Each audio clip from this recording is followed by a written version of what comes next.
Vocês sabiam também que para olhar com um olhar de fé para Jesus, é preciso viver nele, estar nele? Eu coloco aqui que há muitas concepções e olhares diferentes que são direcionados para Jesus Cristo. Se você pegar qualquer obra de um teólogo liberal, eles possuem olhares diferentes para Jesus. Para alguns, Jesus era simplesmente um ser moralista que fez boas coisas e que a sua ação moral precisa ser seguida. Para outros, Jesus foi simplesmente um camponês. Para outros, Jesus era um enganador do povo. Inclusive o próprio Senhor Jesus Cristo, em Mateus 16, ele fala com os seus discípulos e pergunta: qual a concepção? Como as pessoas me olham? Cada olhar no dia a dia das pessoas tinha o seu julgamento sobre Jesus. E os discípulos disseram: uns dizem que tu és Elias, João Batista, alguns dos profetas, Jeremias. E Jesus se dirige a eles: mas vocês que convivem comigo, como vocês me olham? Como vocês me veem? Como vocês me contemplam? Preste bem atenção que ninguém pode olhar para Jesus e falar de fato quem ele é, se não for por uma revelação divina.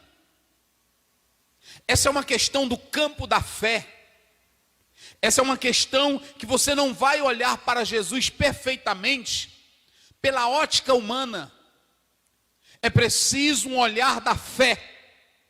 É preciso um olhar verdadeiro para que você saiba, pela fé, quem é Jesus. Há muitos cineastas olhando para Jesus de um modo penoso. Há outros que olham para Jesus de modo sarcástico.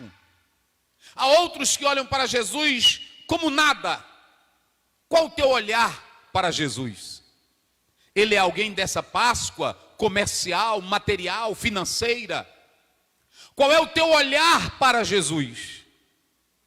O escritor aos Hebreus nos convoca no capítulo 12, versículo 2, olhando firmemente para o autor e consumador da nossa fé, Jesus Cristo, o Filho de Deus. Nunca pelo olhar físico, nunca pela óptica humana, nós iremos enxergar Jesus. Por que hoje nós vivemos em uma sociedade pragmática, que segue John Dewey, que seguem outros, que não querem crer no Cristo que a Bíblia revela? Por que nós temos uma sociedade que quer defender o evangelho social, apenas dando ênfase a esse aspecto, sem olhar para o Cristo da cruz? A minha pergunta para você é: como você olha para Jesus? Como tu direcionas o teu olhar para Jesus? Se não for pela fé, você nunca vai olhar para Jesus. Você vai ver um filme de Mel Gibson e vai chorar pelo filme. Você vai ver alguém contar uma narrativa e vai chorar na narrativa de Jesus. Mas o olhar introspectivo, tocante, só acontece pela fé. Nunca você vai ver e olhar para Jesus como de fato ele é, se não for pela fé. É por isso que quando nós abrimos a nossa Bíblia, lá em São Mateus capítulo 2, quando você lê a partir do versículo 11, está claro lá para nós, versículo 12. A Bíblia diz que os homens, aqueles magos que foram em busca de Jesus, quando chegaram, olharam o menino e sua mãe Maria. Era ainda uma criança. Estava na manjedoura. Alguns dizem que já estava em casa. O importante é que eles viram aquela criança. E na hora que olharam para aquela criança, era uma simples criança, possivelmente já com 1 ano. quando olharam para aquela criança, tiraram as suas dádivas, ouro, incenso e mirra, reconheceram Jesus como rei, reconheceram Jesus como aquele que havia de sofrer por nós. Já sendo uma criança, eles olharam para Jesus como rei, como salvador, como aquele que seria sacrificado na cruz por nós. Como tu direcionas o teu olhar para Jesus, como tu contemplas, como tu vês a Jesus. É um domingo de Páscoa. Quantos não tiraram para banquetearem-se, se alegrarem, fazer uma peça, uma encenação, aí você chora, mas sai dali, é só aquilo mesmo, é sentimental. Com o olhar da fé é que você sabe quem é Jesus. Foi pelo olhar da fé que aqueles magos tiraram as suas dádivas. Tem muita gente hoje, queridos, que até entra na igreja, num templo, para adorar Jesus, mas não tem vida no adorar, não tem graça no adorar, porque ainda não contemplou Jesus pela fé. Há teólogos que estudam sobre Jesus, buscam o Cristo histórico, debatem sobre Jesus na universidade, mas não conhecem a Jesus pela fé.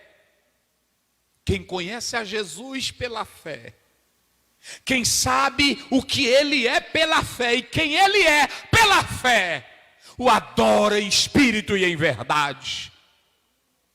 Vocês sabiam, quando você lê a própria palavra de Deus, lá em Lucas 2, está escrito claramente, quando você vê o próprio Simeão, toma Jesus nos braços, toma aquela criança, mas ele olha para aquela criança com um olhar de fé, ele olha para aquela criança como a dádiva de Deus para a humanidade, e a Bíblia diz que havia sido dada uma profecia, que ele não morreria até que visse a salvação do Senhor. E quando ele toma aquela criança nos seus braços, ele diz: agora, Senhor, despede o teu servo em paz, os meus olhos viram a tua salvação. Às vezes nós estudamos soteriologia e para compreendermos tudo da salvação é tão complicado. E Simeão abriu a boca e disse: os meus olhos viram. Ele viu Jesus pela fé. Aquela criança era a esperança da humanidade. Qual o teu olhar para Jesus? Como tu olhas para Jesus? É sobre isso que eu quero falar esta noite. E naquela época seria muito difícil olhar para Jesus, porque quando você pega Isaías, o próprio texto 53, versículo 2, é dito: olhando para ele, nenhuma beleza víamos para que o desejássemos. Não havia humanamente nada de atrativo em Jesus. Como se poderia olhar para ele? Como é que se pode hoje olhar para Jesus? Quando no carnaval uma pessoa, um representando Cristo e o outro puxando, zombando, muitos crentes se revoltaram. E é claro que esses atos de blasfêmia a gente se revolta, mas eu não me preocupei porque aquilo lá não era meu Jesus. Ataques que as pessoas fazem não é o meu Jesus. O meu Jesus Cristo não está morto. O meu Jesus Cristo não está pendurado em uma cruz. O nosso Jesus está vivo. E quando nós olhamos pela fé para Ele, nós o glorificamos com a nossa alma. Qual é o teu olhar para Jesus? Eu quero falar sobre 5 tipos de olhares para Jesus. 5. E por que eu fiz questão de ler Lucas 23? Porque em Lucas 23, você tem 5 formas de se olhar para Jesus. 5. Eu quero enumerar só essas. Eu poderia falar de 6, mas eu quero enumerar somente 5. 5 formas, 5 maneiras que alguém olhou para Jesus. Vocês sabem muito bem que a partir do versículo 1 do capítulo 23, Você que tem sua Bíblia vai acompanhar conosco. A Bíblia diz que se levantou toda uma assembleia. Outras dizem, levantou-se toda uma multidão. E pegaram o nosso Jesus e o levaram a Pilatos. Na sua Bíblia talvez vai aparecer assembleia, outras vão aparecer multidão. Não há problema, porque pode ser que aquela assembleia estivesse representando aquele povo. E aqui você tem Pilatos, que está na parte da Judéia, era o governador. Pôncio Pilatos era o governador. E ele vai a Jerusalém porque é o período da Páscoa. A sua residência não era lá. Mas ele também vai a Jerusalém porque ele sabia, ou já tinha informação, de que eles haviam entrado em confronto com Jesus Cristo. E na hora que Pilatos está ali no período da Páscoa, aquelas pessoas, aquela assembleia, leva Jesus até Pilatos. E quando chegam até Pilatos, eles dizem, esse homem, esse Jesus, ele está desde a Judéia a Galileia, pervertendo o povo com o discurso dele. Esse Jesus, ele está dizendo que não é para pagar tributo a César. Esse Jesus, ele anda dizendo que é o Messias, que é o Cristo. Pilatos ouvia as acusações. Só que essas acusações, Pilatos entendeu que elas não tinham tanta base. Mas tudo aqui estava bem arquitetado, porque os inimigos de Jesus sabiam que se fosse um crime religioso, quem teria que julgar era o poder judaico, era o sinédrio. Mas se tivesse acusações pesadas envolvendo atos criminosos, era o poder romano. E eles queriam que Jesus fosse julgado e condenado como um criminoso pelo poder romano. Mas a Bíblia diz que o primeiro olhar que nós vamos ter aqui é o olhar de Pilatos. Quando Pilatos olha para Jesus, a multidão acusa, a multidão critica, a multidão joga todo tipo de acusação. E de repente eles colocam Jesus perante Pilatos. Quando Jesus é colocado perante Pilatos, a Bíblia diz, está aí, depois você pode ler. A Bíblia diz, no verso 3, quando Jesus entrou na presença de Pilatos, Pilatos olhou para Jesus. Olha o primeiro olhar. Pilatos olhou para Jesus. E quando Pilatos olhou para Jesus, ele faz uma pergunta: és tu o rei dos judeus? Sabe por que Pilatos fez essa pergunta? Porque com tanto de coisa que a humanidade, que a multidão vinha trazendo, Pilatos olhou para Jesus e disse: é impossível. É impossível esse homem querer ser rei. Os trajes não são de rei. Ele não tem exibição de rei. Ele não tem glória de rei. Ele não tem majestade. Gente, Pilatos estava querendo dizer o seguinte: gente, se acalmem, largue esse homem de mão. Esse homem aqui não tem nada de rei. Olha o jeito dele. Olha como ele fala. Olha como ele se veste. Olha a maneira dele. Pilatos olhou para o nosso Cristo e não viu nele a majestade divina. Pilatos olhou para o nosso Jesus e não viu nele o reinado divino. Esse é o primeiro olhar. E quantos na atualidade não estão como Pilatos? Olhando para Jesus e dizendo: o Jesus desses crentes não presta. O Jesus desses crentes não tem valor nenhum. Jesus não tem majestade nenhuma. O Jesus desses crentes são fabricações de pastores. Mas eu tenho um recado de Deus aqui para dizer: o Jesus que nós adoramos, o Jesus que o Pilato não viu como rei, é o Jesus que nós adoramos, porque nós vemos ele pela fé. Pela fé. O Jesus que nós contemplamos pela fé, meus irmãos. Sabe o que é que diz Apocalipse 19:16? O Pilatos não viu, mas nós vemos. O Pilatos não entendeu, mas nós entendemos. O Pilatos não compreendeu, mas nós compreendemos. Ele tem na sua coxa escrito o nome. Ele é Rei dos Reis e Ele é Senhor dos Senhores. O teu Cristo é Rei dos Reis. O Pilatos olhou e disse: não, aqui não tem glória, aqui não tem pinta de rei. Esse homem aqui, gente, se preocupe não. Olha o jeito que ele anda, olha o jeito que ele se veste. Isso aqui não tem rei, isso aqui não dá para ser rei nunca. Jesus não se exibia, Jesus não se amostrava, Jesus não chamava atenção. Ele era um simples judeu.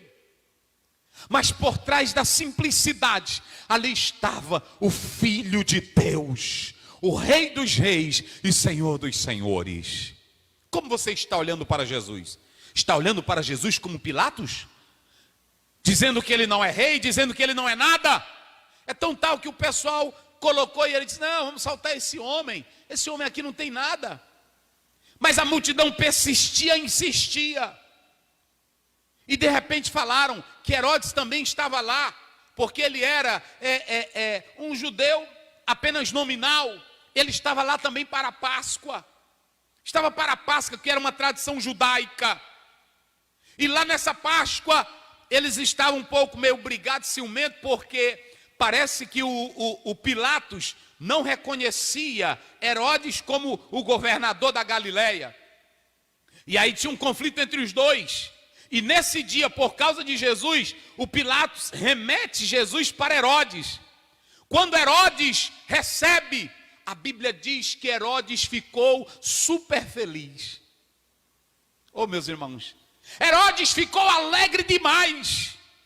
Herodes, quando soube que Pilatos enviou, ele ficou alegre por duas razões. A primeira, ficou alegre porque o Pilatos estava reconhecendo ele como governador. E a segunda, porque ele estava naquele momento recebendo Jesus.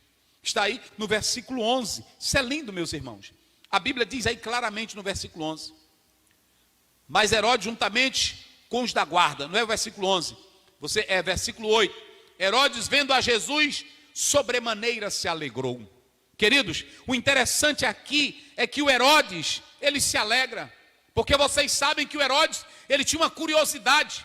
Porque quando Jesus começou a fazer milagres, ele disse: mas quem é esse homem? Porque João Batista eu mandei decapitar. Quem é ele? Ele ficou com medo, mas ele também tinha curiosidade. Ele tinha um olhar, e quando ele viu Jesus, ele se alegrou. Ele se alegrou porque ele pensava que Jesus ia fazer milagres. Ele pensava que Jesus ia operar maravilhas. E quando chegou lá, o Herodes falava com Jesus, Jesus não falava nada. O Herodes falava e Jesus não falava nada. Por que Jesus não falava nada? Porque ele sabia que não ia convencer Herodes em nada. Era apenas curiosidade. Sabe como foi que Herodes olhou para o nosso Cristo? Sabe como foi que Herodes atentou para Jesus? A Bíblia diz que ele olhou para Jesus e desprezou a Jesus. Você pode observar isso. A Bíblia está dizendo aí. Lê bem aqui, pastor Vale. Porque aqui a luz, ela tira aqui e eu não vejo bem aqui a letra. É lá em Lucas 23. Lê do versículo 8. Só para se ter uma ideia. Olha como é que Herodes vai olhar para Jesus. Cadê o microfone aqui? Está ali. Veja como é que Herodes olha para Jesus. Veja o que diz a Bíblia. Isso aqui é importante. É muito importante. Como é que diz? Lucas 23. 8 em diante, vai. 8. E Herodes, quando viu a Jesus, alegrou-se muito. Olha, porque ele desejava vê-lo há muito tempo. Está vendo? Muito tempo ele queria ver Jesus. Por ter ouvido muitas coisas dele. E esperava ver algum milagre feito por ele. Estão vendo? Pode ir. Então o interrogava com muitas palavras, mas ele nada lhe respondia. Ele queria, pastor Wagner, era uma curiosidade. É como o crente que vem para a igreja: eu quero ver milagre, eu quero ver poder, eu quero ver não sei o quê. E Jesus não fez nada. Ele tinha tanto desejo de ver, mas era só uma curiosidade. E quando ele chega lá, ele fala, e Jesus calado, ovelha muda, como diz Isaías 53. Olha o que Pilatos vai dizer agora. Então, ouça isso. E os principais sacerdotes e os escribas estavam ali. Olha aí. E o acusavam com veemência. Isso. E Herodes, com seus homens de guerra, desprezou-o e, escarnecendo dele, vestiu-o de uma roupa deslumbrante e enviou novamente a Pilatos. Ô, meus irmãos, pode ficar aí. Meus irmãos, isso aqui é muito triste. O primeiro Pilatos olha para Jesus e não vê nada. Ele não vê em Jesus a figura de um rei. Pilatos vai ser melhor do que Herodes, pastor Wagner, porque o Pilatos, ele vai fazer o seguinte: ele não vê crime nele e diz, isso aqui é um homem qualquer. Mas o Herodes vai pagar caro, meus irmãos. O Herodes, o olhar dele para Jesus é que quando Jesus não faz nada, porque ele queria um olhar de curiosidade, eu quero ver ele fazer milagre, Jesus não fez. Ele olhou para aquele homem simples, sem tanta glória, sem tanta pompa, sem tanta realeza, e ele fez algo que ele não deveria ter feito. Ele começa a menosprezar Jesus. A ideia no original é que ele diz assim: vão ali no meu guarda-roupa e pegue uma daquelas roupas deslumbrantes que eu tenho, que eu não uso mais ela, tragam ela aqui. Aí trouxeram. Sabe o que ele disse? Vistam esse palhaço com essa roupa. E colocaram a roupa. Herodes olhou para Jesus como um palhaço. Quantos e quantas pessoas que se dizem ateu, seguem o ateísmo, hoje menosprezam a Jesus, dizendo que Jesus não é nada, que Jesus é boneco, que Jesus é palhaço. Foi assim que Herodes olhou para Jesus.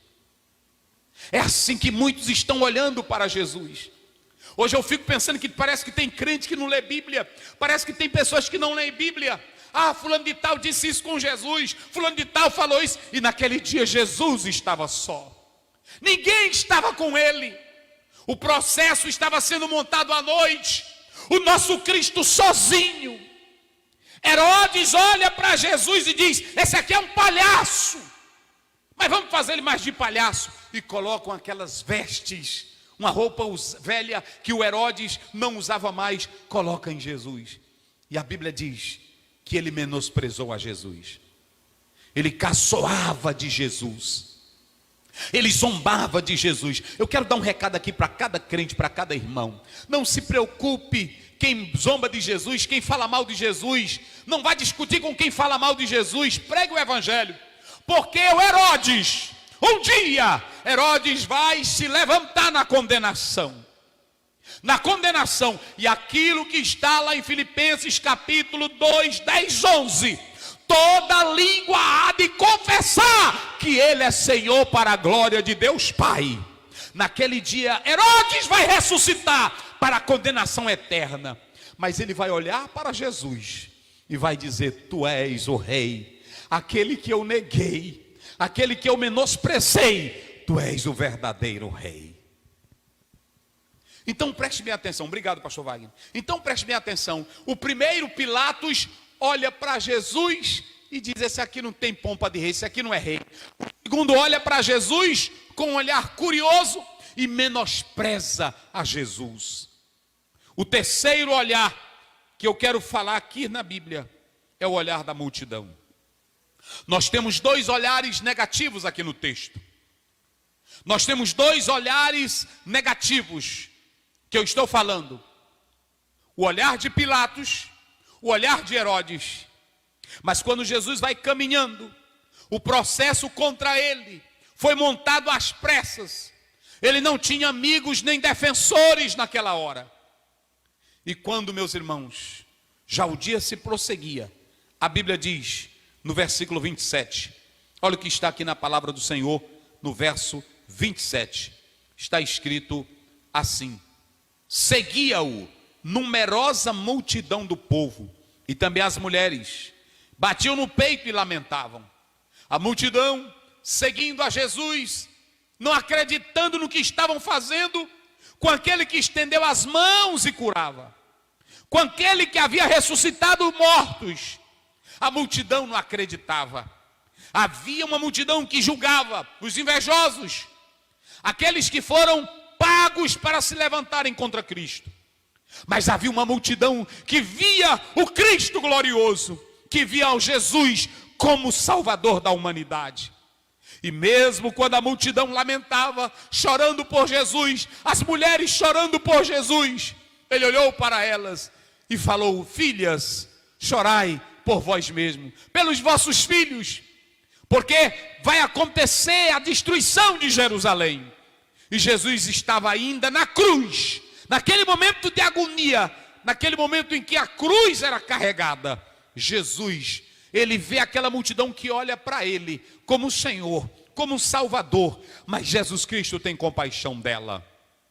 O primeiro olhar menospreza, o segundo menospreza, mas o terceiro começa a ver o Salvador do mundo, a multidão que adora, a multidão que glorifica, a multidão que respeita a Jesus Cristo como um Filho de Deus. Foi aquela multidão que quando Jesus entrava, eles diziam: Hosana, bendito é o que vem em nome do Senhor. A multidão contrária nunca ficou a favor de Jesus. Então nós temos aqui o terceiro olhar, o olhar da multidão. Como a multidão de hoje está vendo Jesus? Um Cristo de um crucifixo, um Cristo morto, um Cristo com um rosto pálido. Como a multidão está vendo a Jesus? Como a igreja está olhando para Jesus? Mas nós temos aqui um outro olhar, o olhar do ladrão. Nós temos dois ladrões. A Bíblia adjetiva eles da seguinte maneira: salteadores, malfeitores. Os dois não prestavam. Um recebe o nome Barrabás, que é uma palavra composta, filho do pai. Alguns dizem que ele era um zelote, havia se envolvido em uma revolta, mas também fora acusado de um crime, de um homicídio. Barrabás estava lá, esse foi solto, mas na cruz, dois malfeitores, dois bandidos, um à direita, outro à esquerda. A Bíblia diz que um falava: se tu és o Cristo, tu não dizes aí que é o Cristo? Desce da cruz, salva a ti e a nós também. Tu não tens o poder, salva a ti e a nós também. Se você ler Mateus, você pode ver que os dois ladrões a princípio começam a negar, mas um de repente muda o discurso. Ele começa a olhar para Jesus, e lá na cruz ele diz: Senhor. Ele olha para o outro ladrão e diz: para com isso, nós pelos nossos atos merecemos a condenação, mas este aqui nenhum mal ele fez. O ladrão começa a olhar para Jesus com o olhar da fé. Ele diz: Senhor, tu não fizeste nenhum mal. O ladrão na cruz, ele tem um olhar, veja bem, querido, isso aqui é só mistério. Como é que um ladrão vai acreditar num Cristo que está sendo morto, crucificado, vencido, derrotado aos olhos humanos? É nesse momento na cruz que aquele ladrão olha para Cristo. E sabe qual é o olhar desse ladrão? Esse ladrão olha para Jesus e vê ele como rei, vê ele como dono de um reino. Enquanto que Pilatos não viu Jesus como rei, Herodes não viu Jesus como rei. Naquele momento, aquele ladrão olha e vê Jesus como rei. Ele olha para Jesus e diz: Senhor, lembras-te de mim quando entrares no teu reino. Se você pegar o verbo grego, ele está no imperfeito, elegen, ele dizia, ou seja, ele falou isso várias vezes. Ele repetia: Jesus lembra de mim, Jesus lembra de mim. Aquele homem, na hora que Jesus estava na cruz, ele olhou para Jesus na cruz, e pelo olhar da fé ele disse: esse aqui é a nossa vida, é o Cordeiro de Deus, é quem tira o pecado do mundo. E Jesus faz uma promessa para ele: tu estarás comigo no paraíso. Paraíso é uma palavra persa, fala de jardim, lugar cercado. Mas você tem aí a palavra reino, basileia, glória, domínio de Jesus. Escatologicamente nós sabemos que Jesus há de dominar. Mas ele diz: tu estarás comigo no paraíso. Essa palavra paraíso, ela passou a ser designada como céu. E Paulo usa ela lá em 2 Coríntios 12:4. Na cruz, o ladrão olhou para Jesus como aquele que poderia ofertar, dar um reino de glória para ele. Já imaginaram? Pilatos olha para Jesus e diz: esse aqui nunca pode ser rei. Herodes olha: isso aqui é um palhaço. A multidão olha e diz: o nosso Cristo, o nosso rei está sendo conduzido. Agora um ladrão na cruz olha e diz assim: esse aqui é o Messias, ele tem um reino para oferecer, e ele pede um reino ao Senhor. Já imaginou que fé? Quem poderia crer em Jesus naquele momento? Ninguém estava crendo, mas aqui a multidão crê. A Bíblia diz que o ladrão creu. E outra coisa, você tem um olhar do centurião. Quando Jesus estava na cruz, quando ele vai render o Espírito, essa expressão render o Espírito fala que ele se entrega voluntariamente e consciente. Jesus não foi forçado a morrer na cruz. Ele diz: Pai, nas tuas mãos eu entrego o meu espírito. Jesus estava no Gólgota, palavra aramaica. Calvário, palavra latina. Crânio é a palavra grega, caveira. O lugar não era bonito, o lugar era para criminosos. Alguns dizem que essa palavra, como está aqui no próprio texto, cranion, no grego, essa palavra cranion, eles dizem que ali havia muitos crânios, suposições de alguns. Outros não creem assim, mas dizem que o formato da caveira era devido à questão do terreno, mas não era um lugar agradável. Jesus está lá naquele lugar, Jesus está ali naquela caveira, e é nessa caveira que um ladrão olha e diz: esse aqui tem um paraíso para dar. Foi naquele momento, quando Jesus Cristo: Pai, nas tuas mãos eu entrego. A Bíblia diz que houve trevas. Entenda aqui que não foi uma escuridão de um eclipse, foi um ato sobrenatural. Porque na Páscoa era época de lua cheia, não poderia acontecer um eclipse naquele momento. As trevas eram uma ação de Deus. O véu do templo se rasgou de alto a baixo.